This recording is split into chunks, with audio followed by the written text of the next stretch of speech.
পররাষ্ট্রনীতি, আন্তর্জাতিক নীতি, জীবনের সকল নীতি এই দ্বীনের মধ্যে আছে।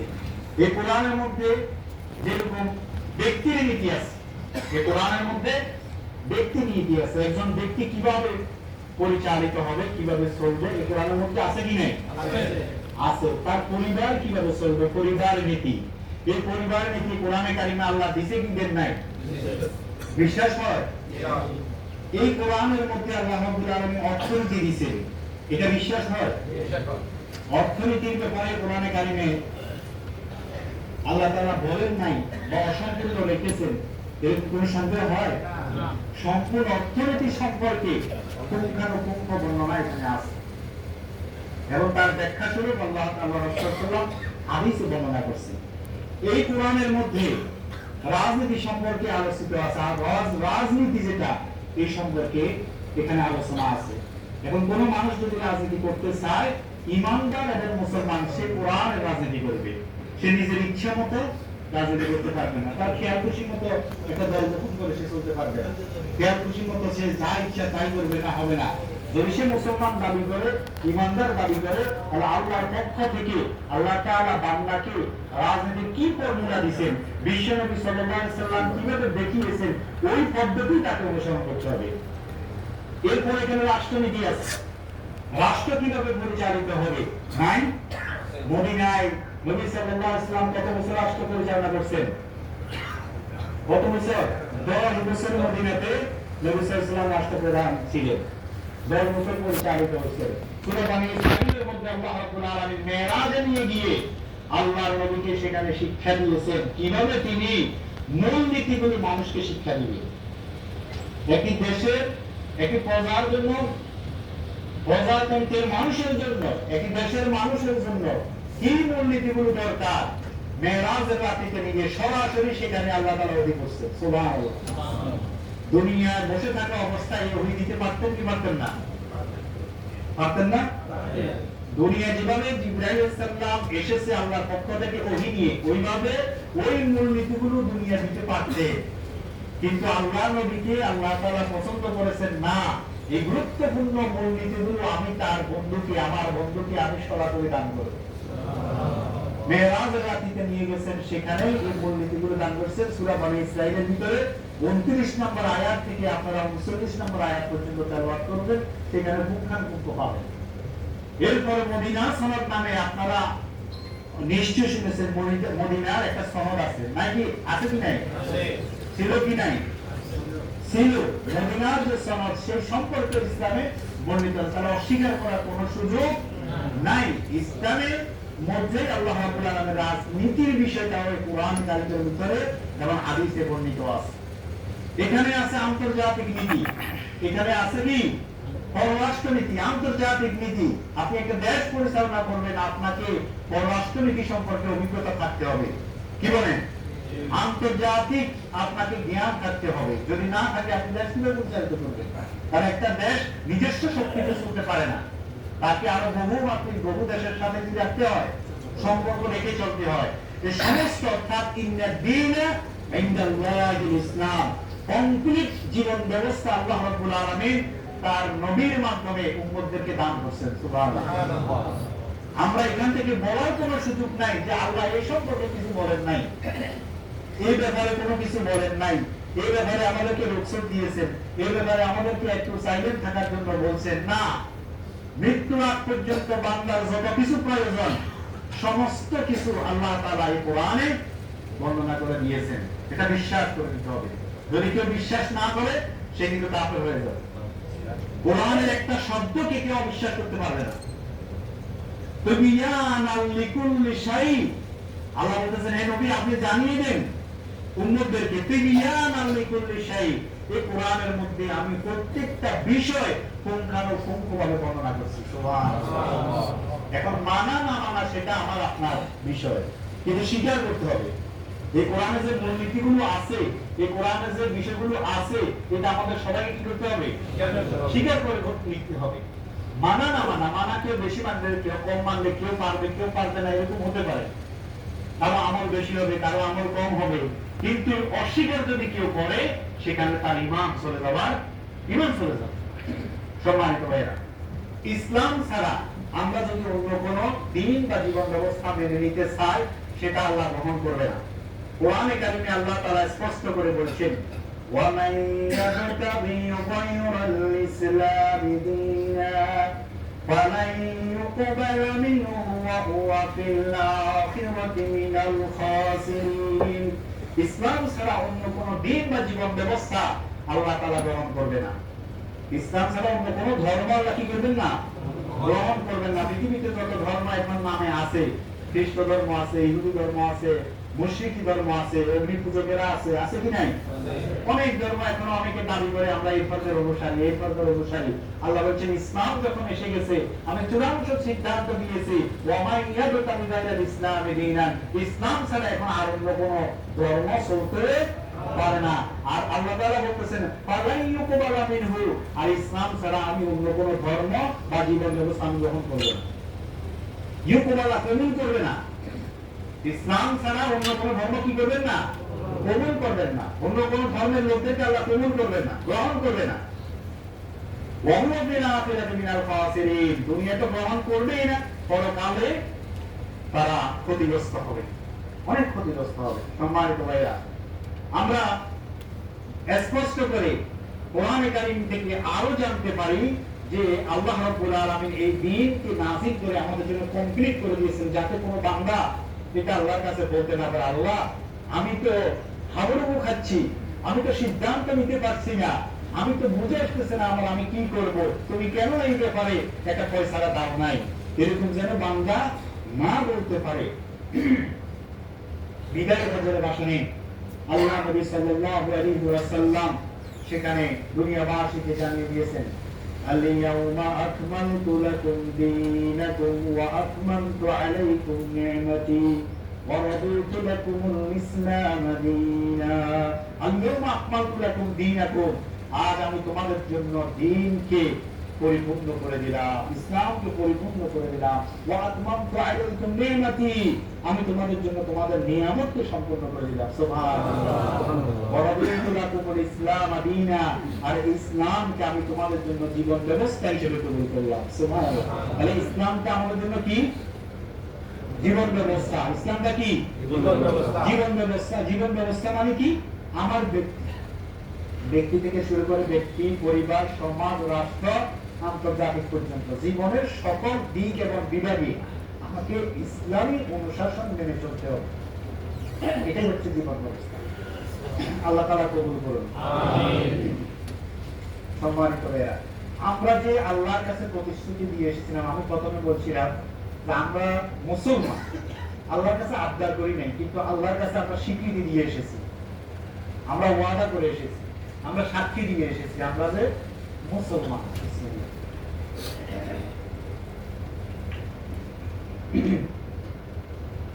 এখানে আল্লাহ নবী সাল্লাল্লাহু আলাইহি ওয়াসাল্লাম বলেছেন যে পৃথিবীতে মাতৃগর্ভে যত সন্তান জন্ম হয়, মাতৃগর্ভে যত সন্তান জন্ম হয়, প্রত্যেক সন্তান আল্লাহর সাথে ওয়াদা করে এসেছে সে মুসলমান এবং সে জন্মগ্রহণ করে ইসলামের উপরে। কুল্লু মাউলুদিন ইউলাদু আলাল ফিতরা, ফিতরাতে ইসলামের উপর একটা শিশু জন্মগ্রহণ করে। সুবহানাল্লাহ। এখন জন্মগ্রহণ করার পরে পারিপার্শ্বিকতার কারণে সে কখনো হিন্দুর ঘরে জন্ম হয়েছে, অর্থাৎ তার মা হিন্দু, তার বাবা হিন্দু, তার বাবা মা খ্রিস্টান অথবা ইহুদি অথবা মুশরিক, সেই জন্য তাকে ওইভাবে পরিচালিত করে তাকে তার ওই ধর্মের দিকে নিয়ে যায়। আরেকটা দৃষ্টান্ত এভাবে দেওয়া যায়, একটা বাছুর যখন জন্মগ্রহণ করে, ওই বাছুর যখন দুনিয়া আসে আমরা তাকে তখন কান কাটা দেখি না, কান ফুটা দেখি না, স্বয়ং সম্পূর্ণ সুন্দর একটা বাছুর পৃথিবীতে জন্মগ্রহণ করে। বাছুরের মালিক তাকে কি করে? ইচ্ছে করে কান ফুটা করে দেয়, কান কাটে দেয়, তাকে একটু বিকলাঙ্গ করে দেয়। আর এই আল্লাহর প্রকৃতির ভিতরে সে একটু কি করে দিয়েছে? চেঞ্জ করে দিয়েছে। আর আল্লাহ বলছেন আমার প্রকৃতি, অর্থাৎ আমি যে ইসলাম তোমাদেরকে দিয়েছি, এই ইসলামের মধ্যে তোমাদেরকে কোন রকমের বিন্দু পরিমাণ এটাকে কি করা, পরিবর্তন করার জন্য সুযোগ ইখতিয়ার কাউকে দেওয়া হয় না। সুবহানাল্লাহ। তো এখানে আমরা কি ঘোষণা করেছিলাম আল্লাহর কাছে?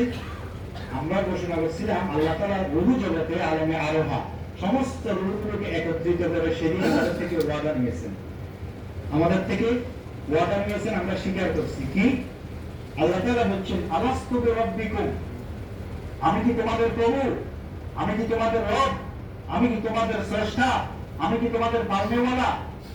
তখন এক বাক্যে সমস্ত রূহ সাক্ষী দিয়েছে, স্বীকার করেছে। কি ক্বালু বালা শাহিদনা, আমরা সাক্ষ্য থাকলাম যে আপনি আমাদের প্রভু, আপনি আমাদের রব। সুবহানাল্লাহ। তাহলে পৃথিবীতে যত রূহ আসতেছে শুরু থেকে শেষ পর্যন্ত যত রূহ পৃথিবীতে আসতেছে, আরো যারা আসবে, সবাই কিন্তু আল্লাহর কাছে স্বীকৃতি দিচ্ছে আমি মুসলমান। সুবহানাল্লাহ, সুবহানাল্লাহ। আমরা মুসলমান, আমরা স্বীকৃতি দিয়ে আসছি, তবে আমরা আল্লাহর কাছে আবদার করি নাই, বলি নাই। আর আল্লাহ তাআলা এমন রহমান, এমন দয়াবান, আমরা না চাইতে আমাদেরকে মুসলমানের মা বাবার ঘরে যত্ন দিয়েছে, ঠিক না? আমাদের মা মুসলমান, আমাদের বাবা মুসলমান, মুসলিম ঘরে আমরা জন্ম নিয়েছি, এটার জন্য তো শুকরিয়া আদায় করে আমি শেষ করতে পারবো না। যারা নয় মুসলিম, অন্য ধর্ম থেকে ইসলাম গ্রহণ করে, তারা বুঝতে পারে যে ইসলাম ধর্ম গ্রহণ করতে কত কষ্ট, ইসলামে আসতে তার বাড়ি ছাড়া লাগছে। যারা নয় মুসলিম হয়েছে তাদের থেকে সাক্ষাৎ নিবেন, এক একজন নয় মুসলিমকে ঘর ছাড়া করা হয়েছে, বাড়ি ছাড়া করা হয়েছে, সমাজ থেকে তাকে বিচ্ছিন্ন করা হয়েছে ইসলাম গ্রহণ করার কারণে। একজন নয় মুসলিম বলছে তার হাত পা বেঁধে তাকে পানিতে ফেলে দেওয়া হয়েছে। কোনরকম হাবুডুবু খেয়ে যখন নিচে এক পাশে হাবুডুবু খাচ্ছে, উপর থেকে একজন লোক দেখছে যে ওখানে কি যেন এভাবে পানির ভিতরে কি লড়াচড়া করতেছে, ওখানে যখন দেখলো তাড়াতাড়ি নামলো পানির ভিতরে, আমাকে ওখান থেকে বাইর করে নিয়ে আসলো। এটা একটা মানুষ, আমি যদি আর কয়েক সেকেন্ড হয়তো কয়েক মিনিট থাকতাম, হয়তো আমি সেখানে আমার জীবন ছেড়ে যেত। আমাকে এভাবে হাত পা বেঁধে আমার মা বাবা আমাকে পানিতে ফেলে দিয়েছে, নদীতে ফেলে দিয়েছে। সুবহানাল্লাহ। ইসলাম ধর্ম কবুল করার জন্য যারা নতুন করে কবুল করে মুসলিম হয়েছে, নির্যাতিত নিপীড়িত হয়ে তারা ইসলাম গ্রহণ করছে, আর আমরা রেডিমেড ইসলাম পেয়ে গেছি। যেটা আমি প্রথম বলছিলাম, আমরা রেডিমেড সহজে পেয়ে গেছি। এই সহজে যে পেয়ে গেছি, আমরা সুয়াজ কি আমাদের সহজ করা হবে? আমরা সুয়াজ হবে কঠিন। আমরা সহজে পেয়ে গেছি ইসলাম। আমি ইসলামের কি পালন করলাম, ইসলামের জন্য আমি কি ত্যাগ করলাম? আমার বাড়ি ত্যাগ করা লাগে নাই, ঘর ত্যাগ করা লাগে নাই, পরিবার ত্যাগ করা লাগে নাই, রক্ত দেওয়া লাগে নাই, আমাকে মার খাওয়া লাগে নাই, জেলে যাওয়া লাগে নাই। আমি একবারে সুন্দর গুলামিয়ার মতো আমি সেজে বুঝে বসে আছি, চলতেছি, ফিরতেছি, খাইতেছি, আমি মুসলমান। এত সহজে আমি জান্নাতে চলে যাবো? আল্লাহ বলতেছেন তোমরা হিসাব করে নিয়েছো, সহজে তোমরা জান্নাতে চলে যাবে? আমি মুসলমান, আমি নামাজ রোজা করতেছি, কিছু করতেছি, আমার মনে হয়েছে আমি জান্নাতের সার্টিফিকেট পেয়ে গেছি, এরকম তোমরা আশা করে বসে আছো? আল্লাহ বলছেন না, আল্লাহ তাআলা অবশ্যই তোমাদেরকে পরীক্ষা করবেন, পরীক্ষা করবেন। আল্লাহ তাআলা বিভিন্ন রকমের আমাকে বিপদে আপদে রোগে শোকে মুসিবতের মধ্যে তুলে দিয়ে আমাকে পরীক্ষা করবেন, আমি আমার ইমানের উপর কতটুকু টিকে আছি। সম্মানিত ভাইরা, আমরা যে স্বীকার করে এসেছি ইসলাম, আমরা মুসলমান। এখন এই মুসলমান হওয়ার পরে আপনি আবার অন্য কোনো ভাইয়ের উপরে, আমি আবার অন্য কোনো ভাইয়ের উপরে জবরদস্তি করতে পারবো না। আমি তো মুসলমান হয়ে এসেছি, আমরা মুসলমান, তোমাকে কেন মানো না? তুমি মানতে হবে, ইসলামের হুকুম মানতে হবে, তোমাকে ইসলামের কাছে আসতে হবে, না হয় তোমার এরকম এরকম সমস্যা হবে। কাউকে ভয়ভীতি দেখিয়ে ইসলামের দাওয়াত দেওয়া যাবে না। আর যারা আমরা মুসলমান ভুল ত্রুটি করি, এই ভুল ত্রুটির মধ্যে আপনি হিংসাত্মক আচরণ করে তার সাথে আপনি হেদায়েত বিরাজ করতে পারবেন না। কর্কট ভাষায়, শক্ত ভাষায় আপনি তার সাথে ব্যবহার করবেন না। এই দায়িত্ব আমাকে দেওয়া হয় নাই, আপনাকে দেওয়া হয় নাই। কোনো ভাই যদি ভুল করে, অন্যায় করে, দরদের সাথে, মায়ার সাথে, নরম সুরে তার সাথে ভালোবাসা দেখিয়ে তাকে দিন সম্পর্কে বুঝতে হবে। আল্লাহ এবার বলছেন, রাসূল এবার বলছেন, মানলে তোমার কপাল ভালো, না মানলে তোমার কপাল খারাপ। এখানে জবরদস্তি করা কি নাই? কিচ্ছু নাই। লা ইকরাহা ফিদ্দীন।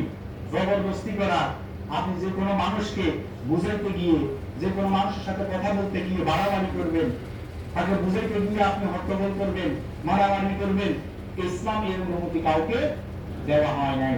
সম্মানিত ভাইরা, মানে আমরা ইসলামের ক্ষেত্রে বাড়াবাড়ি করবো না। আজকে পৃথিবীতে আমরা মুসলমান, আমরাই বেশি ইসলামে কি করি? বাড়াবাড়ি করি। বিশেষ করে দেখে মাসালা নিয়ে, মাসালাগতভাবে আমরা বিভিন্ন সময় আমরা একে অন্যের সাথে তর্কে লিপ্ত হয়ে যাই, আর এই তর্ক আমাদেরকে একটা সময় দেখা যায় ঝগড়া কি করে পরিণত করে দেয়। এই জন্য আমাদেরকে তর্ক করা, বেশি বেশি তর্ক করা থেকে দূরে থাকতে হবে, বেশি বেশি সুয়াল করা থেকে দূরে থাকতে হবে। যে যা জানতেছে কোরআন এবং হাদিস থেকে সহজ যেটা, সেটা আমাদেরকে গ্রহণ করতে হবে। কারণ ইসলামকে সহজ করার জন্য আল্লাহ নবী সাল্লাল্লাহু আলাইহি ওয়াসাল্লাম বলেছেন যে ইন্না দীনা ইউসরুন, ইসলাম হচ্ছে সহজ, ইসলাম হচ্ছে সহজ। কিন্তু আমি আপনি অনেক সময় আজকে ইসলামকে কঠিন করে বুঝাই না, ইসলামকে বুঝাইতে গেলেও সহজ করে বোঝানোর চেষ্টা করতে হবে, আর ইসলামকে কাউকে ইসলাম মানাতে গেলেও তাকে সহজভাবে মানানোর চেষ্টা করতে হবে। আল্লাহ তাআলা আমাদেরকে আমল করার তৌফিক দান করুন। ইসলামের মধ্যে আমরা অনেক সময় আছি, এই যে মুসলমান সবাই নামাজ রোজা করছি, কোরআন তেলাওয়াত করতেছি, মনে করছি আমি জান্নাতের সার্টিফিকেট পেয়ে গেছি, মনে হয় আমার মতো আর কোন সিয়ার ইবাদতকারী বান্দা পৃথিবীতে আর মনে হয় কেউ নাই। কিন্তু আল্লাহ তো জানেন, আল্লাহ জানেন না? আল্লাহ কি বলতেছেন? ঈমানদারদেরকে উদ্দেশ্য করে, আমাকে আপনাকে সবাইকে উদ্দেশ্য করে বলতেছেন, যারা আমরা রীতিমতো নামাজ পড়ি, রোজা রাখি, ইবাদত করি, তাদেরকে আল্লাহ বলতেছেন উদখুলু ফিস-সিলমি কাফা, তোমরা পরিপূর্ণভাবে ইসলামে প্রবেশ করো। ওয়ালা তাত্তাবিউ খুতুওয়াতিশ শায়াতিন, শয়তানের পদাঙ্ক অনুসরণ করো না। তার মানে কি? প্রথম বলছেন তোমরা পরিপূর্ণভাবে ইসলামে প্রবেশ করো, শয়তানের পদাঙ্ক অনুসরণ করো, অর্থাৎ শয়তানি রীতিনীতি যেগুলো আছে সেগুলো থেকে আমাদেরকে দূরে থাকতে হবে। শয়তানি কাজ, শয়তানি রীতিনীতি, শয়তানি পথ, এগুলো থেকে দূরে থাকতে হবে। আর যেখানে ইসলাম আছে, অর্থাৎ যেখানে ইসলামের একটা সিদ্ধান্ত আছে, ইসলাম বলছে এটা করার জন্য, আমাকে সেটা করার জন্য চেষ্টা করতে হবে। যদি এখন আমি ইসলামের দেখা গেল এই হুকুম আহকাম মানতে গিয়ে আমার কিছু স্বার্থের ক্ষতি হয়, কিছু হুকুম আহকাম মানতে গেলে কি হয় স্বার্থের, যেমন যাকাত, যাকাতের ব্যাপারে যখন বলা হয় কোটি কোটি টাকার মালিক অনেকে আছে, যাকাত পরিপূর্ণ হিসাব করে প্রয়োজনে কি 1 লাখ 2 লক্ষ টাকা দিচ্ছে, কিন্তু কোটি কোটি টাকার মালিক, কিন্তু পরিপূর্ণভাবে হিসাব করে হয়তো অনেকে যাকাত দেন। কেন? পরিপূর্ণ হিসাব করতে গেলে তো তার অনেক টাকা চলে যাইতেছে। এখানে নিজের ইচ্ছা মতো কোনো সিদ্ধান্ত নেওয়ার কি নাই, সুযোগ না। আল্লাহ যেভাবে সিদ্ধান্ত দিয়েছেন সেভাবে মানতে হবে আমাদেরকে। আল্লাহ তাআলা এটা বলে দিয়েছেন, আমাদের মনের অবস্থা তিনি জানেন। আমরা তো সবকিছু ঠিকভাবে করি না এবং আমরা নিজেকে বাঁচার জন্য চেষ্টা করি, নিজের স্বার্থটাকে বেশি গুরুত্ব দিই, এগুলো আল্লাহ তাআলা জানেন।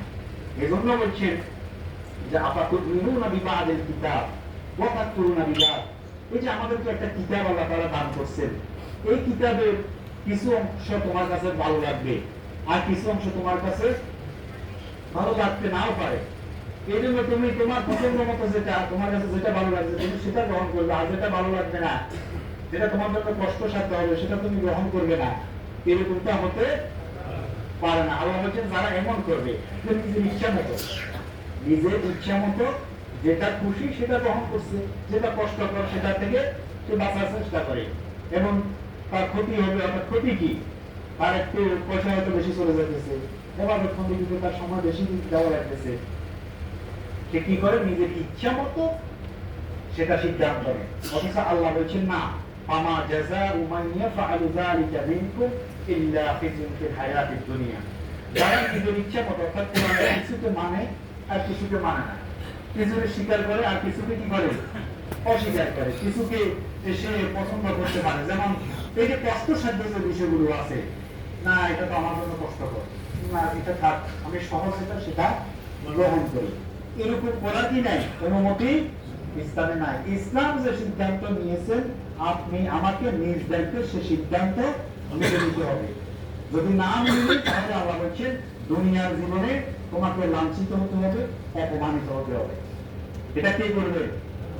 এই লাঞ্ছনা গঞ্ছনার ভিতরে অপমানি কে করবে? আল্লাহ করবে। আপনি আমি একটা সময় এটা টের পাবো যে কেন আমি অপমানিত হচ্ছি, কেন আমি লাঞ্ছিত হচ্ছি। আমার টাকা পয়সা, আমার অর্থ করি, কোনো কিছু তো অভাব ছিল না, কেন আমি লাঞ্ছিত হচ্ছি, কেন অপমানিত হচ্ছি? ওই যে আল্লাহর হুকুমকে আমি অমান্য করলাম। এরপর শুধু তাই না, আল্লাহ তাআলা বলতেছেন ওয়ায়াউমাল কিয়ামাতি ইউরাদ্দুনা ইলা আশাদ্দিল আযাব, কিয়ামতের ময়দানে ভয়াবহ আযাবের সম্মুখীন করা হবে।